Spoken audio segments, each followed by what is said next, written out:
Like, just going to be taking a look at the Foul Hunter build that I've been running recently.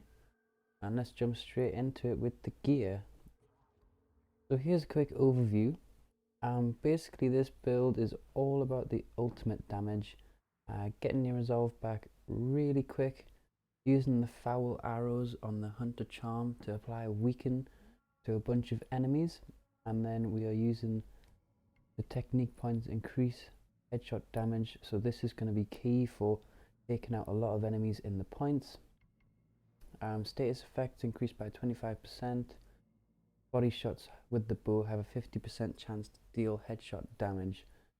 So I'll chuck in a little clip here of like the kind of play that is what I'm trying to achieve from this build.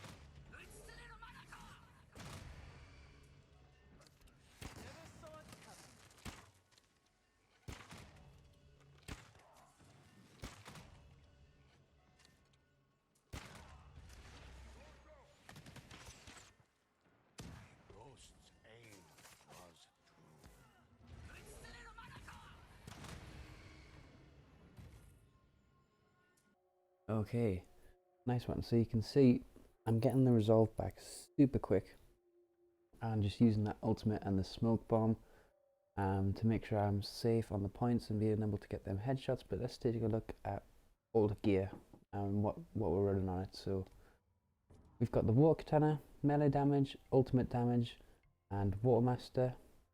So watermaster, for those of you who are new to the game, when you hold triangle and tap triangle 4 times, this is called surgeon strikes, and it's basically just the most effective attack against all the enemies in the game. Really, it's just, for me, it's just the most all-round stance, the water stance. So I prefer to go for this. You can use any katana you want. I mean, we're not really using it that much, but just make sure you have the ultimate damage.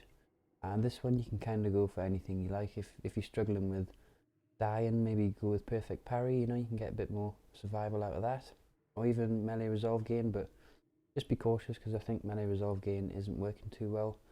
So I just decided to go for melee damage, just in case I need to use the katana a bit more than I would like to, and you know, I've just got that little bit of extra damage. But it's all about the bow and arrow on this one, really. Onto the bow, so we've got skip and stone bow. Headshots ricochet to nearby enemies. So this is just an, I don't know, it's just mental how many kills this can get you and how much damage this is going to put out. Every headshot you get, you'll get another headshot if there's an enemy close by, which is just amazing for your DPS. We got draw speed, because this bow takes a long time to draw back, and range resolve gain. This is just to get the resolve back even quicker. Headshot refund, so getting an arrow back every time we land a headshot. With the technique point, body shots count as 50% chance to get a headshot. This is just going to give us our arrows back, so we don't have to be running around picking up the ammo packs all the time, which is really handy. Onto the hunter charm. Once again, draw speed, just making that bow all that more powerful. Being able to pull the arrow back, the full draw back, is just going to give us so much more damage when we need it. But as you can see from the clip, when I'm on the point, I'm just tapping R trigger. And why draw speed is important for this is because we're actually drawing the bow back a little bit more than we normally would, which is just giving us that tiny bit more damage, which really does matter in Nightmare Survival. You just need to be putting out as much damage as you can. Once again, ultimate damage, no brainer. We need that ultimate damage on there just to be getting the most damage out of the ultimate. And foul arrows, this is huge. So headshots apply weaken to the target. This means that they are dealing 25% less damage to us, and they are also taking 25% more damage, which is huge. If you've got this, you know, if you whack your smoke bomb down, get headshots on the enemies in the point, they've all got weaken on. By the time you've got about 4 or 5 headshots, if they've ricocheted, you know, you've got your full resolve back, whack your ultimate out, all the enemies have got weaken on them, and they're going to take 25% more damage from your ultimate, which is huge. And sticky bomb, you can go for any ghost weapon you want in this slot. I just prefer sticky bomb. It seems to be the most safe for me. So when I'm on the point, if you chuck the sticky bomb, and there's a lot of enemies around, as you can see we got a blast radius plus 74%. So it's going to basically get everyone around you, and what it'll do is it'll just kind of stun the enemies for a second. They'll kind of wobble about, which is really handy. You know, you can get a couple headshots in whilst they're sort of falling over. I mean, the weaker enemies, especially the basic enemies, they'll probably die from this, to be honest. It's super powerful. And smoke bomb, which is key. You're going to be chucking this down on the point, which is why we've got cooldown reduction and cooldown reduction on kill. We just want to be getting this back as much as possible, because this is our most defensive ghost weapon that we have, and it's going to allow us just to pick off those headshots really easily on the point, as you can see from the clip earlier. And then you can change munitions. You can go sudden resolve, so once you've used your ultimate, you can just pop this down, and that's already your first resolve filled. But I tend to go for munitions. For a couple of reasons. Firstly, I'm using this smoke bomb on another build, so I need munitions on it, and I don't have another one with these stats.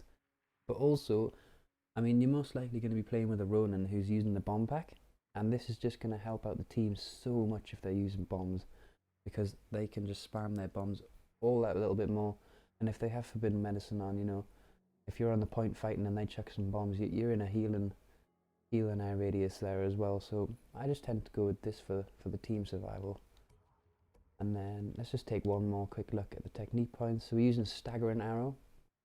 So this is once again the same kind of thing with a smoke bomb. You know, if you haven't got your smoke bomb, just whack this down, and try your best to get all the enemies. If there's still one or two walking around, it can be quite difficult to just stand still and get those headshots. You know, you move very slow when you're aiming with the bow. So I tend to save this for when there's less enemies on the point, and I just want to stun them all, get a few headshots, get that resolve back, and use my ultimate. Increase headshot damage by 50% for targets within 12 meters. So this is basically, if you're on the point, anyone in the point, and you use your ultimate, or you get a headshot, especially when you're getting that resolve gain, this is just doing all that more damage, which is really handy. And then damage of status effects increased by 25%. This is just making that stagger arrow last 25% longer, which is really handy. That can be the difference between filling your resolve and just being short and having to get into a sword fight, which is not what we want. We want to be using that ultimate as much as possible. And then pinpoint, body shots with the bow have 50% chance to deal headshot damage. This is so useful. You get a lot of enemies with shields, especially the big dudes. You know, you can shoot them in the feet, and you potentially get a 50% chance to get a headshot, which is also going to ricochet to nearby enemies. And also, if you do get the headshot, that's so much more resolve back than just a normal body shot, which is once again key for getting our resolve back. But yeah, I'll leave some gameplay in the description so you can kind of see the full 25 rounds of how I'm playing this build. I think I've got a couple gameplays. I've got one with commentary and one without.